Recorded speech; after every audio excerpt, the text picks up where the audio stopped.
నమస్తే, నేను Suryaprakash. News watch స్వాగతం. ముందుగా వివిధ దినపత్రికల్లో వచ్చినటువంటి ప్రధాన వార్తలు చూద్దాం. ఈనాడు మండలాధీశ తెరాస మండల పరిషత్ ఎన్నికల్లోనూ కారు జోరు. గులాబీ ఖాతాలోకి 197, కాంగ్రెస్కు 113, తెరాసకు 36. ఉద్యోగుల విభజనపై నేడు మార్గదర్శకాలు. అదేవిధంగా రీషెడ్యూల్ను పరిశీలిస్తాం. తెలంగాణ అధికారులకు ఆర్బీఐ గవర్నర్ హామీ. రుణాల మాఫీ సాధ్యం కాదని స్పష్టీకరణ. బోధన వేదన. పేరుకుపోతున్న బోధనా రుసుములు. 2500 కోట్లకు చేరిన బకాయిలు. ఖర్చులకు డబ్బులు లేక యాజమాన్యాలు విలవిలా. వేతనాలు అందక అధ్యాపకులకు తప్పని ఇబ్బందులు. తేలని కౌన్సిలింగ్ తేదీలు. బోధన రుసుముల చెల్లింపుపై స్పష్టత రాక అధికారుల అంతర్మదనం. ఆగస్టు 1 నుంచి తరగతులు జరపలేమని సుప్రీంలో పిటిషన్. అదేవిధంగా 10, 11 తేదీల్లో కృష్ణా గోదావరి బోర్డుల సమావేశాలు. తాగునీటి అవసరాలపై చర్చించే అవకాశం. ప్రాజెక్టులు, కాలువలు, వ్యయం, బోర్డుల పరిధిలోని సిబ్బందిపై కూడా చర్చ. దేశమంతటా జలాశయాలు ఖాళీ. 3 రోజుల్లో వర్షాలు పడొచ్చు. బెంగాల్పై అల్పపీడన ద్రోణి. ఇటువైపు వస్తేనే చినుకులు. విమానాశ్రయాల కన్నా మెరుగ్గా రైల్వే స్టేషన్లు. వాటి ఆధునీకరణకు ప్రైవేట్ భాగస్వామ్యం. ఇవి ఈనాడు దినపత్రికలో ఉన్నటువంటి ప్రధాన వార్తలు చూడవచ్చు. ఇక సాక్షి చూసినట్టయితే రుణభారం మీదే, మాఫీపై టీ సర్కార్కు తేల్చి చెప్పిన ఆర్బీఐ గవర్నర్. ముందుగా రైతులకు రుణాలు చెల్లించేలా చూడాలి. తర్వాత ప్రభుత్వం వాయిదాల్లో రైతులకు ఇవ్వాలి. బ్యాంకులను భాగస్వామ్యం చేయొద్దు. రిటైర్ అయ్యే ఉద్యోగుల ఆప్షన్లకు ఏపీ నో. దీనికి తెలంగాణ అంగీకరిస్తే నేడు కమల్నాథన్ కమిటీ మార్గదర్శకాలు, లేదంటే మరింత జాప్యం. ఇక రైల్వే ప్రాజెక్టుల్లో జాప్యం వద్దు. దక్షిణ మధ్య రైల్వే జీఎంకు సీఎం కేసీఆర్ సూచన. నిండా ముంచేశారు. విదేశీ ఉద్యోగాల పేరిట బిఎస్ రావు గ్రూప్ కన్సల్టెన్సీ దగా. ఆగని టీఆర్ఎస్ జోరు. అత్యధిక ఎంపీటీసీలు సాధించిన కాంగ్రెస్కు నిరాశే. మండలంలోనూ అదే అరాచకం. ఏపీ మండల పరిషత్ ఎన్నికల్లో అధికార పార్టీ ఆగడాలు. ఇవి సాక్షి దినపత్రికల్లో ఉన్నటువంటి ప్రధాన వార్తలు చూడవచ్చు. ఇక ఆంధ్రజ్యోతి చూసినట్టయితే ఆప్షన్ ఆంధ్రాకు. రిటైర్మెంట్కు దగ్గరున్న టీ ఉద్యోగుల ఆలోచన. ఏపీ సర్కార్ పరిధిలోకి వెళితే మరో 2 ఏళ్ల కొలువు. ఆంధ్రప్రదేశ్ బాటలో కనీసం 8,000 మంది టీ ఉద్యోగులు. పెన్షన్లు, రిటైర్మెంట్ భారం ఏపీపైనే. సీమాంధ్ర ఉద్యోగుల వైఖరిలో మార్పునకు ఇదే కారణమా? ఇక సినీ భూములు స్వాధీనం. ఎఫ్డీసీకి కేటాయింపు రద్దు చేస్తే సీసీఎల్ఏ ఆదేశం. 16.48 ఎకరాల్లో తెలంగాణ ప్రభుత్వ బోర్డులు. నిరుపయోగం, అక్రమణలపై అలసత్వం కారణం. మా భూములు స్వాధీనం అన్యాయం. 90 ఎకరాలు వివాదంలో ఉంది. అందుకే నిర్మాతలకు దూరంగా ఉన్నాం. అదేవిధంగా రుణమాఫీపై లభించని హామీ. ఇందులో బ్యాంకులను భాగస్వామ్యం చేయొద్దు. రీషెడ్యూల్ కూడా సాధ్యం కాదు. రైతులు బకాయిలు చెల్లించాల్సిందే. టీ సర్కార్కు స్పష్టం చేసిన ఆర్బీఐ. ఇక మండలం పైన పవర్. పెండింగ్ ప్రాజెక్టులకు నిధులు తేండి. కోచ్ ఫ్యాక్టరీ ప్రతిపాదనలు అమలయ్యేలా చూడండి. రైల్వే అధికారులతో కేసీఆర్ బడ్జెట్ సమీక్ష. ఇవి ఆంధ్రజ్యోతి దినపత్రికలో ఉన్నటువంటి ప్రధాన వార్తలు చూడవచ్చు. ఇక నమస్తే తెలంగాణ చూసినట్టయితే విశ్వనగరానికి సూపర్ హైవే. 3 దశాబ్దాలకు నగర ప్రణాళిక. దీర్ఘకాలిక దృష్టితో సిద్ధం చేస్తున్న కేసీఆర్ సర్కార్. పెండింగ్ రైల్వే ప్రాజెక్టులపై స్పీడ్ పెంచాలి. అదేవిధంగా కారెక్కిన ఎంపీపీలు. కార్పొరేషన్, మున్సిపాలిటీల తోవలోనే మండలాలు. 204 మండల పరిషత్తులలో టీఆర్ఎస్ జయకేతనం. ఇక ఎఫ్డీసీ భూమి వెనక్కి ఆదేశాలు జారీ చేసిన ప్రభుత్వం. 20 ఎకరాలకు నేడు రేపు మార్కింగ్. జనం నెత్తిన గుదిబండ. ఎల్పీజీ సిలిండర్పై 250 పెంపు. ఇవి నమస్తే తెలంగాణలో ఉన్నటువంటి ప్రధాన వార్తలు చూడవచ్చు. ఇక సూర్య దినపత్రిక చూసినట్టయితే కౌన్సిల్ విభజనలో తప్పుడు లెక్క. ఏపీకి 3 సీట్ల కోత. ఎవరు చేసిన తప్పిదం ఇది. ఇక రైల్వేలో ప్రైవేట్ పెట్టుబడి. ప్రధాని నరేంద్ర మోడీ వెల్లడి. కత్రా ఉదంపూర్ రైల్వే ప్రారంభం. ఇక ఆంధ్ర హీరోలు మాకొద్దు. తెలంగాణలో కలెక్షన్లు గళమెత్తుతున్న తెలంగాణ సమాజం. పోటీ పడి వస్తున్న విదేశీ అతిథులు. సీఎం కేసీఆర్తో నిన్న సింగపూర్ విదేశాంగ మంత్రి షణ్ముగం. నేడు జపాన్ ప్రతినిధి బృందం భేటీ. ఆస్ట్రేలియా ప్రతినిధి బృందం కూడా ఏపీ సీఎం చంద్రబాబును కలుస్తున్న అదే విదేశీ ప్రతినిధులు. ఇక కేసీఆర్ మరో భూ జలక్.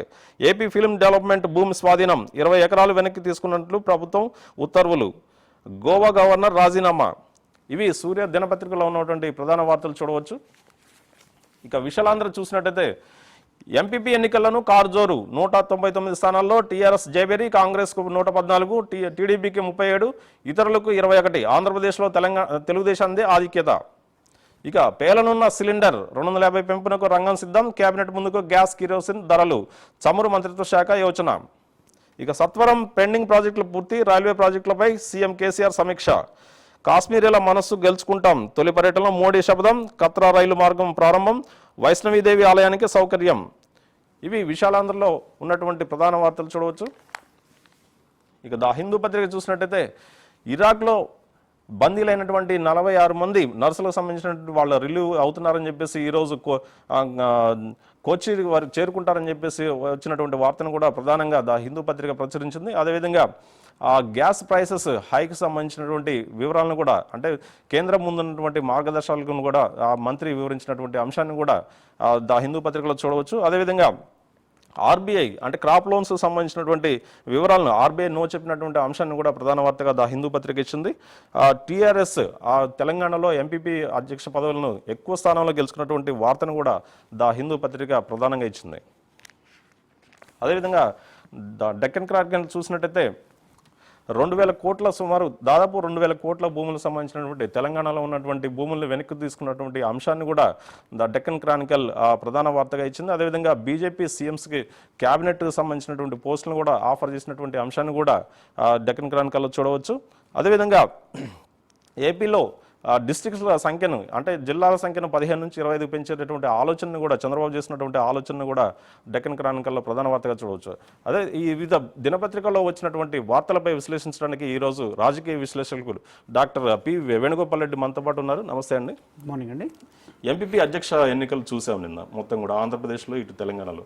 అధికార పార్టీ ఏది ఉంటే ఆ పార్టీకి ఎక్కువ మెజార్టీ స్థానాలు దక్కించుకున్నాయి. ఇది ఎలా చూడొచ్చుంటారు? అంటే ఇది సూర్యప్రకాష్ గారు ఈరోజు కొత్తగా జరుగుతున్నటువంటి పరిస్థితి కాదు. మనం వాస్తవానికి ఎన్నికల్లో ఏ పార్టీ సింబల్ పైన అయితే ఎన్నికల్లో పోటీ చేస్తారో అభ్యర్థులు గెలుపొందిన తర్వాత ఆ పార్టీ యొక్క నియమ నిబంధనలకు లేదా విప్పు ఎవరికైతే మద్దతు ఇవ్వాలని జారీ చేస్తారో వాటికి కట్టుబడి ఉండాల్సినటువంటి అవసరం ఉంది. ఇది ఒక ఎంపీటీసీ జెడ్పీటీసీ వీళ్ళకే వర్తిస్తుందా, మున్సిపల్ చైర్మన్గా పనిచేస్తున్న వాళ్ళు, మున్సిపల్ కార్పొరేటర్గా కౌన్సిలర్గా పనిచేసిన వాళ్ళకు మాత్రమే, గెలుపొందిన వాళ్ళకి మాత్రమే పనిచేస్తుందా అంటే ఎమ్మెల్సీ ఎమ్మెల్యేకి కూడా పనిచేస్తుంది, ఎంపీలో కూడా పనిచేస్తుంది. కాబట్టి ఆ కోలోకి వచ్చినప్పుడు ఏమవుతుందంటే ఈ అధికారంలో ఉన్నటువంటి పార్టీకి మద్దతు ఇచ్చేటటువంటి ప్రక్రియ ఈరోజు కొత్తగా వచ్చింది కాదు. ఎవరైతే తటస్థంగా ఉంటారో లేదంటే తక్కువ సంఖ్యలో గెలుపొందినటువంటి వాళ్ళు అధికార పార్టీకి మద్దతు ఇచ్చేటటువంటి ప్రక్రియ గతం నుంచి కొనసాగుతుంది. అయితే ఈ పార్టీకి సంబంధించినటువంటి ఫిరాయింపులు అనేది ఎప్పటి నుంచి ప్రారంభమైంది అనేది మనం చూసుకుంటే కనుక ఇది కాంగ్రెస్ పార్టీ వాళ్ళే బాగా దీన్ని ప్రోత్సహించారని చెప్పడానికి ఎలాంటి అబ్జెక్షన్ కూడా లేదు ఇక్కడ మనకు. ఎందుకంటే గతంలో చూసాం మనం టీఆర్ఎస్ పార్టీ నుంచి గెలుపొందినటువంటి ఎమ్మెల్యే అభ్యర్థులు కూడా వైఎస్ఆర్ వాళ్ళని విడదీసి కూడా వాళ్ళ వైపు కాంగ్రెస్ పార్టీ వైపు ఆకట్టుకున్నటువంటి నేపథ్యం. ఈరోజు మరి టీఆర్ఎస్ ఇక్కడ అధికారంలోకి వచ్చింది కాబట్టి వేరే పార్టీల నుంచి వీళ్ళ వైపు ఆకట్టుకోవడానికి ఖచ్చితంగా వాళ్ళు అధికారంలోకి వచ్చారు కాబట్టి సాధ్యమైన మండల పరిషత్తులు, మండలానికి సంబంధించినటువంటి వాటిని కైవసం చేసుకోవడానికి ఆయా పార్టీలకు సంబంధించినటువంటి ఎమ్మెల్యేలు ఎక్కడైతే గెలుపొంది ఉంటారో సుమారుగా ఒక్కొక్క ఎమ్మెల్యే కింద దాదాపు 4-5 మండలాలు ఉండేటటువంటి ప్రక్రియ. ఆ మండలానికి సంబంధించినటువంటి అధ్యక్షుడు తమ పార్టీకి చెందినటువంటి వ్యక్తి ఎన్నికైతే రానున్న ఎన్నికల్లో కానీ పార్టీకి సంబంధించి కానీ ఆ ప్రభుత్వానికి సంబంధించి కానీ మరింత మెరుగ్గా పనిచేయడానికి అవకాశం ఉంటుందని చెప్పి ఎవరైనా చేస్తారు. ఇంకోటి, తటస్థంగా ఉండే అభ్యర్థులు, స్వతంత్రులు, పార్టీ నుంచి ఒక్కొక్క ప్రధాన పార్టీ నుంచి ఒకరిద్దరు గెలుపొందిన వాళ్ళు ఎలాగూ ఎంపీపీగా ఎన్నికయ్యేటటువంటి అవకాశం లేదు. అలాంటి వాళ్ళు ఈ ఫిరాయింపుల వైపు మొగ్గు చూపేటటువంటి అవకాశం ఉంది. ఇక్కడ మనం గమనించాల్సింది ఏంటంటే ఈ ఎంపీపీ స్థాయి ఎవరైతే గెలుపొందుతున్నారో, ఎంపీపీగా ఎన్నికవుతున్నారో వీళ్ళు ఒక ఎమ్మెల్యే స్థాయిగా ఖర్చు పెట్టేటటువంటి ప్రక్రియ, క్యాంపు రాజకీయాలు. ఇప్పుడు మనం ఈ రాష్ట్రంలో ఎన్నికలు జరిగిన తర్వాత ఈ రెండు ప్రాంతాల్లో, ఆంధ్రప్రదేశ్ తీసుకున్నా తెలంగాణ ప్రాంతంలో తీసుకున్నా, ఎంపీటీసీలు జెడ్పీటీసీలు ఎన్నికైన తర్వాత, మున్సిపల్కి సంబంధించినటువంటి కౌన్సిలర్లు కార్పొరేటర్లు ఎన్నికైన తర్వాత ఇంత సుదీర్ఘకాలము పెండింగ్లో, అంటే అక్కడ చైర్మన్లను కానీ ఎంపీపీలను కానీ జెడ్పీ చైర్మన్లను కానీ ఎన్నుకోవడానికి ఇంత సమయం దొరికింది. కాబట్టి ఇది అభ్యర్థులుగా ఎవరైతే పోటీలో ఉన్నారో వాళ్ళకు చాలా ఖచ్చితంగా ఇది భారంగా పరిణమించిన దీంట్లో ఇంకోటి చూడవచ్చు మనం. అంటే గెలిచిన తర్వాత ఈ అభ్యర్థులందరినీ కూడా అంటే పక్క జంపులు కాకుండా వాళ్ళని క్యాంపు రాజకీయాలకు తీసుకెళ్ళినటువంటి పరిస్థితి.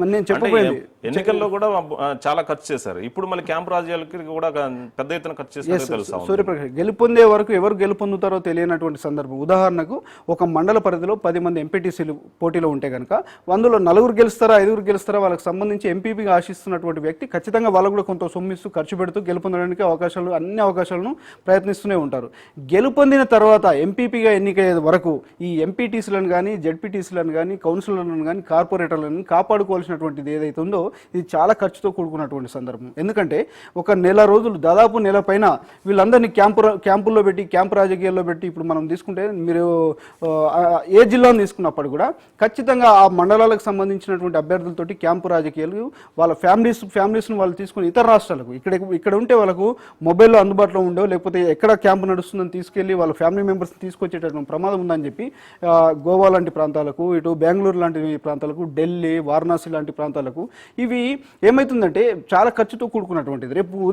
రేపు ఏం జరుగుతుంది మనకు, వీళ్ళు ఎంపీపీలను చైర్మన్లుగా ఎన్నికైన తర్వాత ఇప్పుడు ఖర్చు చేసిన ప్రతి పైసను కూడా వాళ్ళు సంపాదించడానికి దానిపైన దృష్టి పెడతారు. ఎందుకంటే మనం ఒక్కొక్క మున్సిపల్ చైర్మన్ తీసుకుంటే కనుక కోట్లలో ఖర్చు పెట్టారు. చాలా వరకు ఎంతమంది, కొందరు పెట్టకుండా ఉండొచ్చు, వాళ్ళ పార్టీకి సంబంధించి నియమ నిబంధనలకు సంబంధించి ఎక్కువ మంది గెలుపొందిన వాళ్ళు కొద్దిగా ధీమాగా ఉండొచ్చు. ఉన్నప్పటికీ కూడా వాళ్ళను కూడా అపహరించేటటువంటి పరిస్థితి వస్తుంది.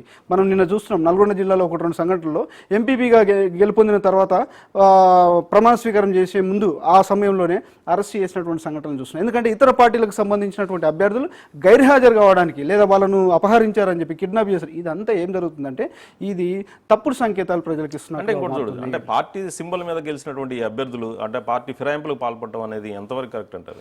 ఇక్కడ మనకు పార్టీ ఫిరాయింపులో వాస్తవానికి ప్రజాస్వామ్యంలో మనకు ఉన్నటువంటి రాజ్యాంగం ప్రకారం ఎన్నికైన తర్వాత పార్టీ ఫిరాయింపులనే చేయడానికి అవకాశం లేదు. చేస్తే ఏం జరుగుతుంది, మహా అయితే పదవి పోతుంది.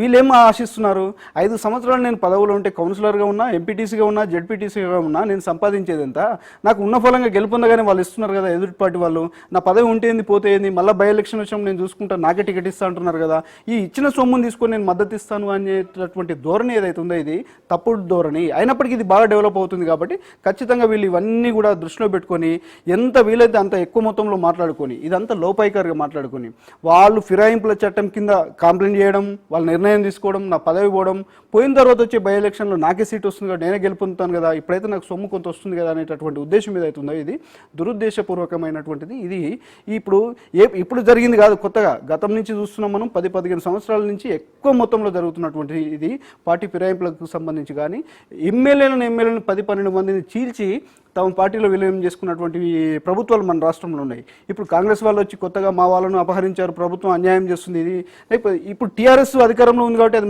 మనం దాన్ని మద్దతు ఇస్తున్నాం అనేది కాదు. ఇక్కడ ఏ పార్టీ అయినా సరే ఒక పార్టీ సింబల్ పైన గెలుపొందిన తర్వాత పార్టీ ఫిరాయింపుల చట్టం కింద వాళ్ళ పదవి కోల్పోయేటటువంటి ప్రమాదం ఉంది. ఇది ఎవరు ప్రోత్సహించినా కానీ తప్పుడు సంకేతాలు ఇస్తుంది అనేది మాత్రం మనం గమనించాలి. అంటే క్యాంపు రాజకీయాలు కావచ్చు, ఇటు పార్టీ ఫిరాయింపులు కావచ్చు, వీటిని నియంత్రించడానికి ఎలాంటి చట్టాలు చేస్తే బాగుంటుంది అంటారు, ఎలాంటి చర్యలు తీసుకోవాలంటారు? ఇప్పుడు వీళ్ళకు ఎప్పుడైతే ఎన్నిక జరిగి ఒక అభ్యర్థి గెలుపొందుతాడో, ఉదాహరణకు మనం గ్రామ స్థాయిలో మనం చూస్తే కనుక సర్పంచ్ ఎన్నికలు చూస్తుంటాం మనం.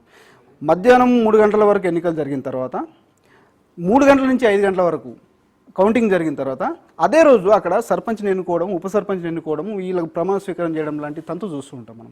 ఒకసారి పోటీలో ఉన్నటువంటి 10 మంది అభ్యర్థులను ఆ రోజే లేదా మరుసటి రోజే వాళ్ళని ఒక దగ్గర కూర్చోబెట్టి లేదా కలెక్టరేట్ ఆఫీస్లో, ఆర్డీఓ ఆఫీస్లో వాళ్ళందరినీ తీసుకొచ్చేసేసి అక్కడికక్కడే ఎన్నికను తేల్చేస్తే కనుక ఇలాంటిది జరిగేటటువంటి అవకాశం తక్కువ. అయితే ఇందులో ఇలా గెలుపొందేటటువంటి స్థానిక సంస్థలు గెలుపొందేటటువంటి వాళ్ళలో ఎక్కువ శాతం నిరక్షరాస్యతులు లేదా నిరక్షరాస్యతతో పాటు వాళ్ళంతా కూడా వివిధ వర్గాలకు సంబంధించినటువంటి వాళ్ళు, వాళ్ళకి రాజకీయాల పట్ల సరైన అవగాహన లేకపోవడం, చట్టాలపైన సరైన అవగాహన లేకపోవడం వల్ల ఇలాంటి ఫిరాయింపులు అనేది జరుగుతూ ఉంది. కాబట్టి వాళ్ళకి ఎక్కువ మనమే 1.5 మంత్ సమయం ఇచ్చి ఈ 1.5 మంత్ మీరు ఇష్టం వచ్చినట్టు ఎక్కడైనా తిరగండి, క్యాంపులు పెట్టుకోండి, మీరు తన్నుకు చావండి, పార్టీలు మారండి అని చెప్పి మీరే ప్రోత్సహించేసేసి మళ్ళీ పార్టీలన్నీ వచ్చి బయటకు వచ్చి ఏం చెప్తున్నాయి, ఉదాహరణకు ఏ జిల్లాను తీసుకున్నా కానీ టీఆర్ఎస్ వాళ్ళను కాంగ్రెస్ వాళ్ళు అపహరించడం, కాంగ్రెస్ వాళ్ళు టీడీపీ వాళ్ళని అపహరించడం, టీడీపీ వాళ్ళు ఇంకొక పార్టీ వాళ్ళని అపహరించడం. మరి ఎవరి మీద ఆరోపణలు చేస్తున్నారు? ఏ పార్టీ కూడా ఇక్కడ ఖచ్చితంగా ప్రవర్తించినటువంటి తీరు లేదు. అందరూ కూడా తమ అవసరాలకు తమ అభ్యర్థులు గెలుపొందడానికి ఏ ఒక్క అవకాశాన్ని కూడా వదులుకోకుండా ఖచ్చితంగా అందరూ పనిచేశారు. కాబట్టి ఇలాంటి దుశ్చర్య వస్తుంది. మీరు అన్నట్టుగా ఎలాంటి చర్యలు తీసుకుంటే బాగుంటుంది, ఇది ఎక్కువ కాలం పెండింగ్ పెట్టకుండా 1 మంత్ లోపు ఆ అభ్యర్థులకు సంబంధించినటువంటి ఏ పార్టీ టికెట్ మీద గెలుపొందారో పార్టీ మారితే వాళ్ళని కనుక పార్టీ ఫిరాయింపుల చట్టం కింద వెంటనే వాళ్ళ సభ్యత్వాన్ని రద్దు చేసి వాళ్ళను ఎంపీటీసీ గెలుపొందినటువంటి వాడిని అతను ఖచ్చితంగా రద్దు చేస్తే కనుక ప్రజల్లోకి ఒక బలమైన సంకేతాలు వెళ్ళేటటువంటి అవకాశం ఉంది. అంటే ఇలాంటివి చేస్తే ఖచ్చితంగా చట్టం ఉంది కాబట్టి వాళ్ళు పదవి కోల్పోతారు, ఆ పార్టీకి సంబంధించే పని చేసుకోవాల్సినటువంటి అవసరం ఉంది. మనం గతంలో చూసాం, ఎమ్మెల్సీల విషయంలో చూసాం, ఎమ్మెల్యేల విషయంలో చూసాం. వాళ్ళకి మద్దతు ఇచ్చిన కాలం ఒక రకంగా ఉండి ఒక ఎన్నికలు వచ్చే సమయంలో లేకపోతే ఉప ఎన్నికలు వచ్చిన తర్వాత మళ్ళీ ఎన్నికలు జరిగేటటువంటి అవకాశం లేదన్నప్పుడు స్పీకర్ త్వరితగతిన నిర్ణయం తీసుకునేటటువంటి సంఘటన. అంటే చట్టసభలో ఏది ఉన్నతమైనటువంటి అసెంబ్లీలో జరిగేటటువంటి ప్రక్రియనే ఈరోజు గ్రామ స్థాయిలో ఉండేటటువంటి పురపాలక సంఘాల్లో కానీ లేదా ఎంపీటీసీలో కానీ జెడ్పీటీసీలో. ఇదంతా ప్రజాస్వామ్యానికి పల్లెలు అనేది పట్టుకొమ్మలు. అక్కడ పటిష్టమైనటువంటి పాలన కొనసాగితే ప్రజలకు చాలా న్యాయం జరిగేటటువంటి అవకాశం ఉంది.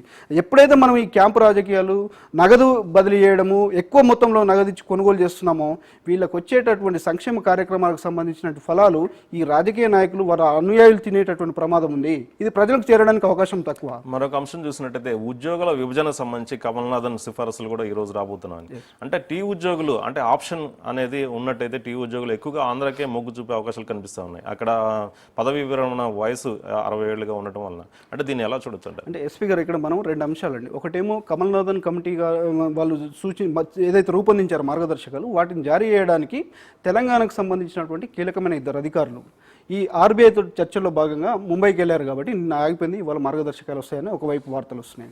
ఇంకొక వైపు ఏమొస్తుంది, మీరు అడిగినట్టుగా ఈ 58 ఇయర్స్ రిటైర్మెంట్ అనేదేమో తెలంగాణలో ఉంది, 60 ఇయర్స్ రిటైర్మెంట్ అనేదేమో ఏపీలో ఉంది. కాబట్టి ఖచ్చితంగా ఇక్కడ ఇప్పుడు చంద్రబాబు నాయుడు గారు 2 అంశాలు ఇందులో ఒక నిర్ణయం తీసుకోవడానికి 2 కీలకమైన అంశాలు కనపడుతున్నాయి. ఒకటేమో ఈ తెలంగాణ ప్రాంతంలో ముఖ్యంగా హైదరాబాద్లో ఉన్నతమైనటువంటి ఉద్యోగాల్లో ఉన్నటువంటి అధికారులను ఆకట్టుకోవడానికి 58 నుంచి 60 ఇయర్స్కు పెంచుతూ త్వరితగతిన నిర్ణయం తీసుకున్నారు. రెండో అంశం కూడా ఏంటంటే ఇక్కడ ఒక ఉద్యోగి రిటైర్ అయితే కనుక తన జీవితకాలం వచ్చేటటువంటి బెనిఫిట్స్ ఏవైతే ఉన్నాయో ఆ అమౌంట్ ఇప్పటికిప్పుడు రిటైర్ అయినప్పుడు ఉద్యోగి చేతిలో పెట్టేటటువంటి అవకాశం లేదు. రిటైర్మెంట్ బెనిఫిట్స్ అనేది రిటైర్మెంట్ రోజు ఆయనకు చేతికి ఇచ్చేటటువంటి అవకాశం లేదు. ఆర్థికంగా భారం ఇప్పుడు తట్టుకోలేకపోతున్నాం కాబట్టి ఖచ్చితంగా ఇంకొక 2 ఇయర్స్ పెంచితే బాగుంటుంది అనేటటువంటి ఆలోచనతోటి చేసి ఉంటారనేది మనం భావించడానికి అవకాశం ఉంది. అది ఎలా దెబ్బతీస్తుంది ఇప్పుడు అంటే ఇక్కడ ఉన్నటువంటి ఆంధ్ర ఉద్యోగులంతా అక్కడ ఆప్షన్లు పెట్టుకునేటటువంటి అవకాశం, తెలంగాణకు సంబంధించినటువంటి ఉద్యోగులు ఆంధ్రలో పనిచేస్తుంటే కనుక అక్కడే వాళ్ళు ఆప్షన్స్ ఇచ్చేటటువంటి అవకాశం. ఇంకెవరైనా రిటైర్మెంట్కి దగ్గరగా 1-2 ఇయర్స్లో 6 నెలల్లో 1.5 ఇయర్లో రిటైర్ అయ్యే వాళ్ళు ఉంటే కనుక మేము సీనియర్ అధికారులము అక్కడ మా అవసరం ఉంది కాబట్టి గవర్నమెంట్ పిలుస్తుంది కాబట్టి మేము అక్కడికి ఆప్షన్ ఇస్తామని చెప్పేటటువంటి అవకాశం.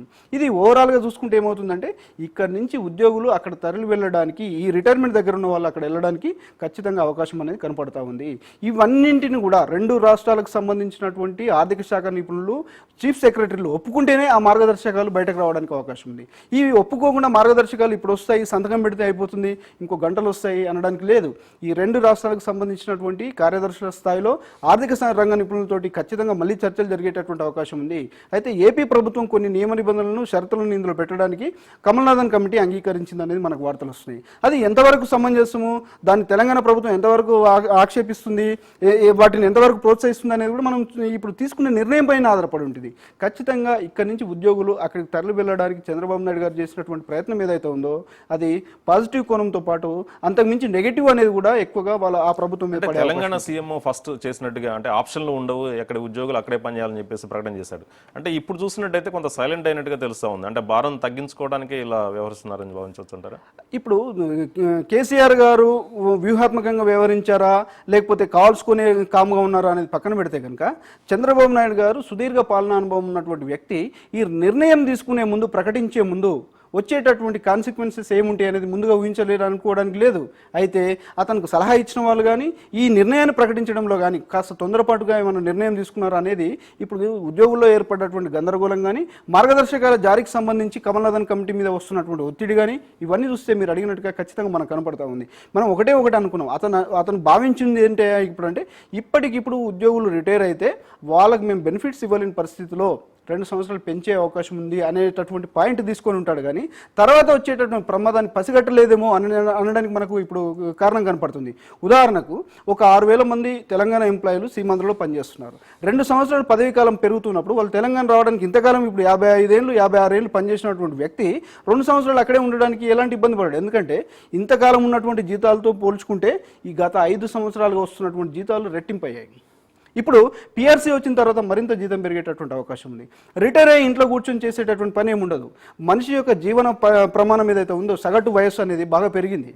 58 సంవత్సరాలకు వచ్చినా అతను ఇంకొక 5 సంవత్సరాలు పనిచేసేటటువంటి కెపాసిటీ ఉన్న వాళ్ళు 80% ఉన్నారు. 20% 56, 57కే రిటైర్ అయ్యే వయసు కనపడుతున్నా చాలా మందిలో రిటైర్మెంట్కి ఇంకా వయసు ఉందేమో అనేటటువంటి సందర్భం మనకు కనపడుతుంది. కాబట్టి ఖచ్చితంగా వాళ్ళు ఆంధ్రప్రదేశ్ ప్రభుత్వానికి ఆప్షన్స్ ఇచ్చేటటువంటి అవకాశం ఉంది. ఇక్కడ మనం చూస్తున్నాం ఏపీ గవర్నమెంట్ కూడా ఒప్పుకోవాలి ఆప్షన్స్ కంటే ఉద్యోగిని ఆప్షన్స్ అడుగుతారు.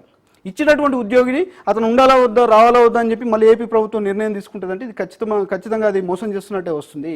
మీరు ఇచ్చేటటువంటి మార్గదర్శకాలు ఇంకొక 2 రోజులు లేట్ అయినా పర్లేదు, మళ్ళొకసారి ఇరు ప్రభుత్వాలు కూర్చొని చర్చలు జరిపి కమల్నాథన్ కమిటీకి పూర్తి స్థాయిలో నివేదిక ఇచ్చి అతను ఇచ్చినటువంటి మార్గదర్శకాలు ఏమైతున్నాయో వాటిని ఉద్యోగుల్లోకి తీసుకొస్తే ఎలాంటి కన్ఫ్యూజన్ ఉండదు, ఉద్యోగులు ఎలాంటి అభద్రత ఉండదు, ఉద్యోగులు ఎక్కడ పనిచేయాలో ఒక క్లారిటీ వస్తుంది.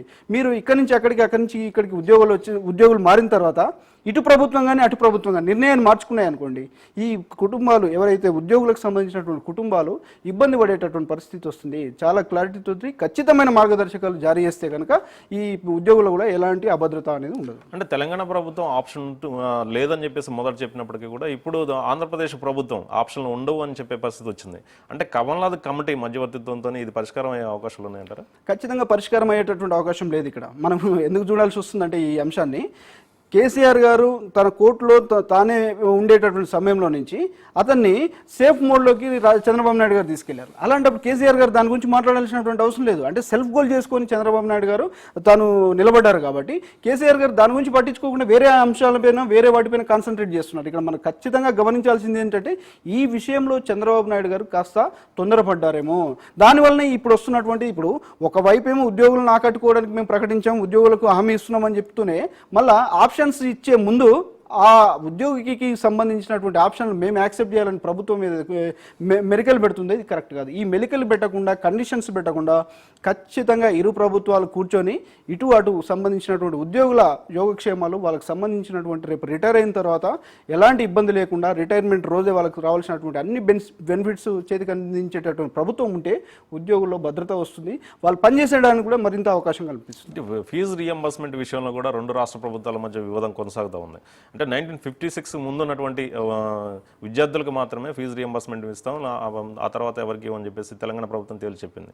అయితే ఈ విషయంలో న్యాయ పోరాటానికి వెళ్తామని చెప్పేసి ఆంధ్రప్రదేశ్ ప్రభుత్వం చెప్తా ఉంది. ఇది ఎంతవరకు సాధ్యం అంటారు? ఇప్పుడు 2 ప్రభుత్వాల మధ్యన కూడా ఆర్థిక భారం అనేటటువంటి అంశం ప్లస్ ఈ విద్యార్థులకు చదువులకు సంబంధించినటువంటి ఇప్పటివరకు ఇచ్చినటువంటి ఫీజు రియంబర్స్మెంట్ పథకం కింద ఉన్నటువంటి విద్యార్థులకు సంబంధించిన బకాయిలు, ఆ బకాయిలు అనేది ఇప్పటి వరకు ప్రైవేట్ కళాశాలకు కానీ ఎవరైతే విద్యార్థులు అభ్యసిస్తున్నారో ఆ ప్రాంతంలో ఏ కళాశాలలో అభ్యసిస్తే అక్కడ దాదాపుగా 2,500 కోట్ల రూపాయలు ఇప్పటికీ పెండింగ్లో ఉన్నాయి. అక్కడ వాళ్ళకి చెల్లించాల్సినవి. ఈ 2,500 కోట్లు ఎవరు చెల్లించాలనేది ఒకవైపు అయితే, ఇప్పుడు తాజాగా జరగబోయే కౌన్సిలింగ్లో విద్యార్థులు ఎక్కడైతే ఆప్షన్ పెట్టుకుంటారో, ఏ కాలేజీకి ఏ ప్రాంతంలో ఆప్షన్ పెట్టుకుంటే వాళ్ళకి ఎవరు చెల్లించాలనేది మరొక కీలకమైనటువంటి అంశం. ఇక్కడ మీరు అడిగినట్టుగా ఈ విద్యార్థుల యొక్క స్థానికత అనే దాని మీద ప్రెసిడెన్షియల్ రూల్తో పాటు, ప్రెసిడెన్షియల్ రూల్ ఏం చెప్తుంది మనకు, 4వ తరగతి నుంచి 10వ తరగతి వరకు ఎక్కువ కాలం ఎక్కడ చదివితే అక్కడ స్థానికత అని చెప్తున్నాం. ఇక్కడ ప్రభుత్వం ఏం తీసుకొచ్చింది దాన్ని, అది మేము ఒప్పుకుంటూనే ఇక్కడ ఎక్కువ మంది వలస వచ్చారు కాబట్టి వాళ్ళ తండ్రుల యొక్క స్థానికత 1956 నాటికి తెలంగాణలో సెటిల్ అయిన వాళ్ళది ఏంటనే మార్గదర్శకాలు మేము తీసుకొస్తామని వీళ్ళు చెప్తున్నారు. ఇక్కడ ఓవరాల్గా ఏది తీసుకున్నప్పుడు కూడా ఈ 1000 కోట్లకు సంబంధించినటువంటి సొమ్ములు బకాయి ఫీజు రియంబర్స్మెంట్కి సంబంధించి ఖచ్చితంగా ఇప్పుడు ఒక అభ్యర్థి ఇంజనీరింగ్లో జాయిన్ అయ్యాడు, లేకపోతే మెడిసిన్లో జాయిన్ అయ్యాడు, అతనికి 4 లేదా 5 సంవత్సరాలకు సంబంధించినటువంటి ఫీజును ఆ ప్రభుత్వం భరించాల్సి వస్తుంది.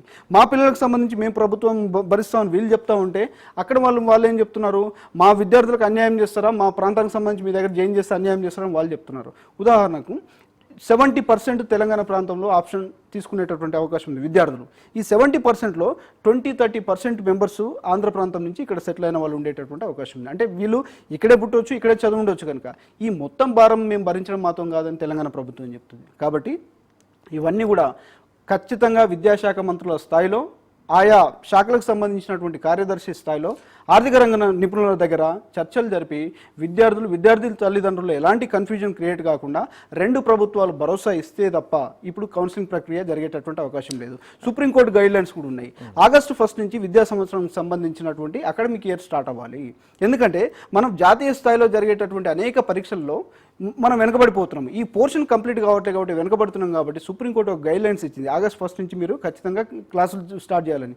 దానికి గవర్నమెంట్లు ఏం చేస్తున్నాయి, మళ్ళీ ఒక అఫిడవిట్ కోర్టులో దాఖలు చేస్తున్నాయి. ఈ కౌన్సిలింగ్ ప్రక్రియ కొద్దిగా లేట్ అయ్యేటటువంటి అవకాశం ఉంది కాబట్టి క్లాసులు లేట్గా ప్రారంభిస్తాయి. ఇది కాదు కావాల్సింది, ఇంకా సమయం ఉంది. త్వరితగతిన ఉన్నత విద్యాశాఖకు సంబంధించినటువంటి వాళ్ళు అక్కడ ఇక్కడ మంత్రులు, కార్యదర్శులు, ఆర్థిక రంగ నిపుణులు కూర్చొని చర్చలు జరిపి ఇరు ప్రాంతాలకు సంబంధించినటువంటి విద్యార్థులకు, తల్లిదండ్రులకు భరోసా ఇస్తే ఈ కన్ఫ్యూజన్ నుంచి బయటపడాలి. అంటే ఫీజు రియంబర్స్మెంట్ పథకం అనేది అమలు చేయడం అనేది రాష్ట్ర ప్రభుత్వాల ఇష్టాయిష్టాల మీద ఆధారపడి ఉంటుంది. అయితే ఈ విషయంలో అంటే న్యాయ పోరాటం అనేది ఎంతవరకు సమంజసం అంటారు? న్యాయ పోరాటాలు చేసేటటువంటి అవకాశం ఎక్కువగా ఉంది, లేదని చెప్పడానికి లేదు. అయితే ప్రతి అంశానికి న్యాయ పోరాటమే పరిష్కారం కాదు. ఇక్కడ ఈ ప్రభుత్వం తీసుకునేటటువంటి నిర్ణయం ఏదైతే ఉందో ఆ నిర్ణయానికి అనుగుణంగా ఆ ప్రభుత్వం కట్టుబడి ఉండేటటువంటి అవకాశం ఉంది. దానికి సంబంధించి అవసరమైతే ఆర్డినెన్స్లు కూడా తీసుకొచ్చేటటువంటి అవకాశం ఉంది. ప్రభుత్వమే చట్టం చేసిన తర్వాత చేసినటువంటి చట్టాన్ని తీసుకెళ్లి కోర్టులో పెట్టి వీళ్ళు బయటపడేటటువంటి అవకాశం ఉంది. అంటే వీళ్ళు ఎంతసేపు ఏంటంటే పరిష్కారం కాకుండా పెండింగ్లో పెట్టేటటువంటి ప్రక్రియను అవలంబిస్తామంటే దానికి ఎక్కడ పరిష్కారం దొరకదు. చర్చలు అనేది మీకు ముందుగా ఉంది. ఇరు ప్రభుత్వాల పైన పడేటటువంటి భారం ఏంటి, దాన్ని పంచుకోవడానికి ఉన్నటువంటి పరిష్కార మార్గం ఏంటనేది చూడకుండా వీళ్ళు కోర్టుకు వెళ్తామనడం, వాళ్ళు కోర్టుకు వెళ్తే మేము ఆర్డినెన్స్ చేస్తాం, ఇది కాదు కావాల్సింది. దానికి ముందు మీ దగ్గర ఒక పరిష్కార మార్గం ఉంది, దాన్ని మీరు అవలంబిస్తున్నారా లేదా అనేది మనం ఖచ్చితంగా చూడాల్సినటువంటి అవసరం ఉంది. లేకపోతే విద్యార్థులు విద్యా సంవత్సరం నష్టపోయేటటువంటి ప్రమాదం ఉంది. జాతీయ స్థాయిలో పోటీ పడేటటువంటి పరీక్షలకు ఏవైతే ఉన్నాయో వాటిలో మన విద్యార్థులు వెనకబడేటటువంటి పరిస్థితి ఉంది. ఇది దారుణమైన పరిస్థితి బయటపడాలంటే ఖచ్చితంగా రెండు ప్రభుత్వాలు వెంటనే స్పందించి ఒక కీలకమైన సమావేశం పెట్టి వెంటనే నిర్ణయాన్ని వెలువిస్తే కనుక ఆ నిర్ణయం వెలువడిన తర్వాత తల్లిదండ్రుల్లో ఒక అభద్రతా భావం పోయి విద్యార్థుల్లో ఖచ్చితంగా వాళ్ళ తరగతులు వాళ్ళ క్లాసులు ప్రారంభమవుతాయి కాబట్టి ఆగస్టు 1 నుంచి వాళ్ళు క్లాసులకు వెళ్ళేటటువంటి అవకాశం ఉంటుంది. ఇప్పుడు తెలంగాణ ప్రభుత్వం చర్యలు చూసినట్టయితే గత ప్రభుత్వాలు కేటాయించినటువంటి భూములు ఏదైతే ఉన్నాయో నిరుపయోగంగా ఉన్నటువంటి భూములన్నింటినీ కూడా వెనక్కి తీసుకునే ప్రయత్నాలు చేస్తూ ఉంది. నిన్న ఏపీఎన్జిఓస్ భూములు కావచ్చు, ఇప్పుడు ఎఫ్డీసీ భూములు కావచ్చు, మిగతా దాదాపు 2000 కోట్ల విలువైన భూములు ఉన్నాయని చెప్పేసి భావిస్తూ ఉన్నారు. అది ఈ భూములు వెనక్కి తీసుకోవడం అనేది ఎంతవరకు కరెక్ట్? అవి మీరు ప్రస్తావించినటువంటి ఈ రెండు సంస్థలకు సంబంధించి కానీ ఇంకా వేరే ఏదైనా తీసుకుందాం. ప్రభుత్వం ఒక సంస్థకు కొంత భూమిని కేటాయించింది. దాని అర్థం ఏంటి? ఆ సంస్థ అక్కడ ప్రారంభించడం వల్ల, ఆ సంస్థలు అక్కడికి రావడం వల్ల, కొత్తగా నిర్మాణం చేయడం వల్ల ఆ ప్రాంతంలో ఉండేటటువంటి వాళ్ళకు ఉపాధి అవకాశాలు కల్పించబడతాయి అనేటటువంటి తత్వంతో ఇస్తారు. వాటిని తీసుకొని బ్యాంకుల్లో పెట్టి వేల కోట్లు, లక్షల కోట్ల రూపాయలు, లేకపోతే ఇంకా 100 కోట్ల రూపాయలు మీరు రుణాలుగా తీసుకొని ఇంకొక దానికి కమర్షియల్గా మార్చుకుంటూ ఈ స్థలాలను ఇలాగే అట్టిపెట్టుకుంటాము. మీకు ఇచ్చినటువంటి జీవోలోనే ఎవరికైతే ఇప్పుడు ఎఫ్డీసీకి తీసుకుందాం, మనం ఎఫ్డీసీకి కానీ ఇంకొక దానికి మనం ఏది తీసుకున్నప్పుడు కూడా మీకు అలాట్ చేస్తూ ఇచ్చిన జీవోలోనే ఇంత పరిమితి విధిస్తారు. ఈ 2 సంవత్సరాల లోపు మీరు పూర్తి చేయాలి, లేదా 3 సంవత్సరాల లోపు నిర్మాణాలు పూర్తి చేయాలి, మీ కార్యకలాపాలు ప్రారంభించాలని ఇస్తారు. నేను 5-10 సంవత్సరాలైనా నేను వాటిని ముట్టుకోను, కానీ నా పేరుతో నా బోర్డు పెట్టుకుంటాను, ఈ స్థలం నాదే అంటే అది తెలంగాణ ప్రభుత్వం చేస్తుందా, సీమాంధ్రలో జరుగుతుందా, ఏపీ ప్రభుత్వం చేస్తుందా, ఇంకొక కేంద్ర ప్రభుత్వం చేస్తుందా అనేది కాదు. మీకు ఇచ్చినటువంటి ల్యాండ్ ఏదైతే ఉందో దాన్ని ఖచ్చితంగా యూటిలైజ్ చేసుకోవాలి.